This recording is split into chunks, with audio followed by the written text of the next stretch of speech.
Hello guys, അപ്പോൾ തുടങ്ങാം. This is ബൊഗ്വേ ചാനൽ. കെൻ കരുണാസ് നായകനായും സംവിധായകനായും ഗായകനായും ലിറിസിസ്റ്റായും വന്ന സിനിമയാണ് യൂത്ത്. നിങ്ങൾക്കറിയാം, തമിഴ്നാട്ടിൽ ഈ ഇടയ്ക്ക് ഇറങ്ങിയ യൂത്ത് സിനിമ വലിയ ചലനം സൃഷ്ടിച്ച ഒരു സിനിമയായിരുന്നു. തിയേറ്ററിൽ പോസിറ്റീവ് വന്ന സിനിമ OTTയിലേക്ക് വന്നപ്പോഴേക്കും പലരും നെഗറ്റീവാണ് പറഞ്ഞത്. അപ്പോൾ അതെന്താണെന്ന് ഇതുവരെയും ആർക്കും പിടികിട്ടിയിട്ടില്ല. കാരണം ചില ആൾക്കാർ ജയിക്കുമ്പോൾ, ചില ആൾക്കാർ ജയിച്ച് കഴിഞ്ഞ് വരുമ്പോൾ ഉള്ള പ്രശ്നമാണെന്നും പലരും പറയുന്നുണ്ട്. നിങ്ങൾക്ക് എങ്ങനെയാണ്? തിയേറ്ററിൽ കണ്ടവരുണ്ടോ, അല്ലെങ്കിൽ OTTയിൽ കണ്ടിട്ട് നിങ്ങൾക്ക് ഇഷ്ടപ്പെടാത്തവരുണ്ടോ എന്നുണ്ടെങ്കിൽ ഒന്ന് കമൻറ്റ് ചെയ്തേക്ക്. ആൻഡ് അതിലെ പൊന്മാൻ എന്നൊരു സോങ് ആണ് അവർ റിലീസ് ചെയ്തിരിക്കുന്നത്. അതൊരു ഇമോഷണൽ സോങ് ആണ്. നമുക്കതൊന്ന് കണ്ടുവെക്കാം. And GV Prakash Kumar emotional വരുമ്പോൾ അറിയാമല്ലോ, ഈ ഒരു ഇമോഷണൽ സമയത്ത് വരുന്ന ഒരു ഇമോഷണൽ സോങ് ആണ് ഈ പൊന്മാനെ സോങ്. ആൻഡ് ഇതിന്റെ പാട്ട് നിങ്ങൾക്ക് പാടുന്ന ആരെന്നുള്ള സൈന്ധവിയുടെ വോയിസ് പോലെ ഇരിക്കും, ബട്ട് സൈന്ധവി അല്ല.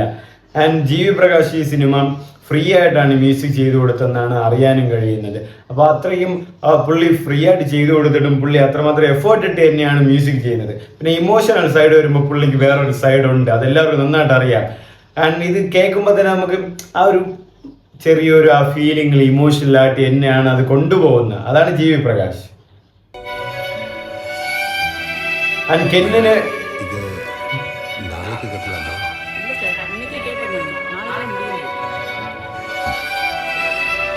ഈ സമയങ്ങളിൽ കെൻ അഭിനയിക്കുന്നതും സൂപ്പറായിട്ടാണ് അഭിനയിക്കുന്നത്. പലരും പറയുന്നുണ്ട് പുള്ളി, അതായത് കെൻ കരുണാസ് നെപ്പോട്ടിസം അല്ലേ എന്ന്. നെപ്പോട്ടിസം തന്നെയാണ്, ബട്ട് ഇത്രയും കഴിവുള്ള ഒരു ആർട്ടിസ്റ്റാണ്. കാരണം സംവിധാനം ചെയ്തു, പാട്ടുകൾ എഴുതി, പാട്ട് പാടി, നായകനായി. അപ്പം അത് നമുക്ക് തീർച്ചയായിട്ടും അപ്രിഷിയേറ്റ് ചെയ്യേണ്ട ഒന്ന് തന്നെയാണ്. അതൊരു അച്ചീവ്മെന്റ് തന്നെയാണ്. കാരണം ഈ മേഖലകളിലൊക്കെ ഒരു സിനിമയിൽ ചെയ്യുക, ആ സിനിമയെ വിജയിക്കുക, അത് തിയേറ്ററിലേക്ക് എത്തിക്കുക, അതിൽ പോസിറ്റീവ് റിവ്യൂ കിട്ടിയ, അതിൽ പല ക്രിട്ടിക്സും നല്ല റിവ്യൂസ് പറയുക എന്നുള്ളൊരു ചെറിയ കാര്യങ്ങളൊന്നുമല്ല.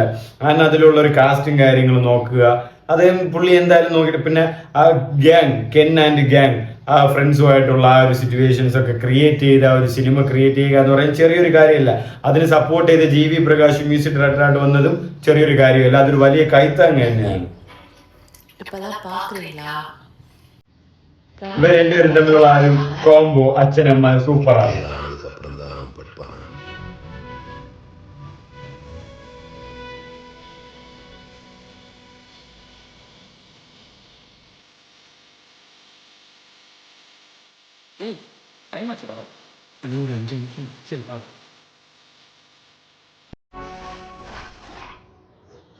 ലിറ്ററലി ഈ ക്ലൈമാക്സ് ഒക്കെ വരുമ്പം ചെറിയൊരു സ്പാർക്ക് ഒക്കെ നിങ്ങൾക്ക് തോന്നും.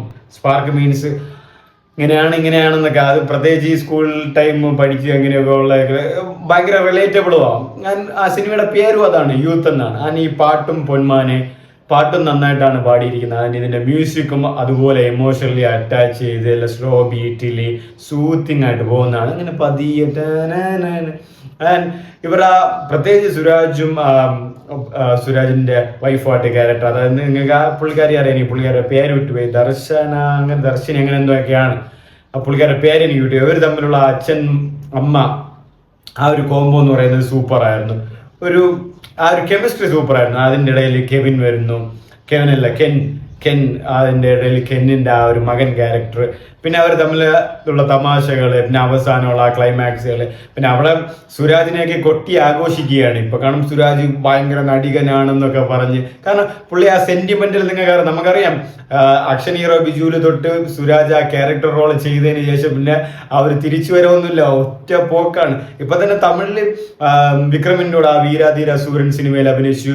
ഇപ്പൊ കര സിനിമയില്, ധനുഷിന്റെ സിനിമയിലുണ്ട്, കെന്നിന്റെ കൂടെ ഈ യൂത്ത് സിനിമയില് സുരാജ് അങ്ങ് മാറി പോയിക്കൊണ്ടിരിക്കുകയാണ്. ആൻഡ് ജയിലർ 2-ലുണ്ട്. പിന്നെ എന്ത് പറയണം, അത്രയും വലിയ സ്റ്റാർ കാസ്റ്റ് ഉള്ള സിനിമയിൽ വരിക. അതിനിപ്പോ തമിഴിലും ഒരുപാട് ഈവന്റിലൊക്കെ സംസാരവും ഒരുപാട് ഇന്റർവ്യൂസും കാര്യങ്ങളായിട്ട് ഭയങ്കര ഹൈപ്പിലേക്കാണ് സുരാജ് വെഞ്ഞാറമൂട്. ആൻഡ് അത് തീർച്ചയായിട്ടും ഒരു മലയാളി എന്ന നിലയിൽ, മലയാളി പ്രേക്ഷകൻ എന്ന നിലയിൽ ഒരുപാട് സന്തോഷവും തരുന്നുണ്ട്. അപ്പൊ ഈ പാട്ട് ഒരു നല്ലൊരു കിടിലൻ എമോഷണൽ ആയിട്ടുള്ള ഒരു നല്ലൊരു പാട്ട് തന്നെയാണ്. അപ്പോൾ ഇനിയും ഇതുപോലുള്ള റിയാക്ഷൻസ് ആയിട്ട് വരാം. അപ്പോൾ എൻ്റെ റിയാക്ഷൻസുമായിട്ട് ബന്ധപ്പെട്ട് നിങ്ങൾക്ക് എന്തെങ്കിലും ഒപ്പീനിയൻ ഉണ്ടെങ്കിൽ മറക്കാതെ കമൻറ്റ് ചെയ്തേക്ക്, ലൈക്ക് ചെയ്തേക്ക്, ഷെയർ ചെയ്തേക്ക്, സബ്സ്ക്രൈബ് ചെയ്തേക്ക്, ഫ്രണ്ട്സുമായിട്ട് റെക്കമെൻഡ് ചെയ്തേക്ക്. അപ്പോൾ സ്റ്റേ സേഫ് ഗൈസ്, ബൈ. ചൂടൊക്കെയാണ്, നോക്കിയൊക്കെ ഇരിക്കണം.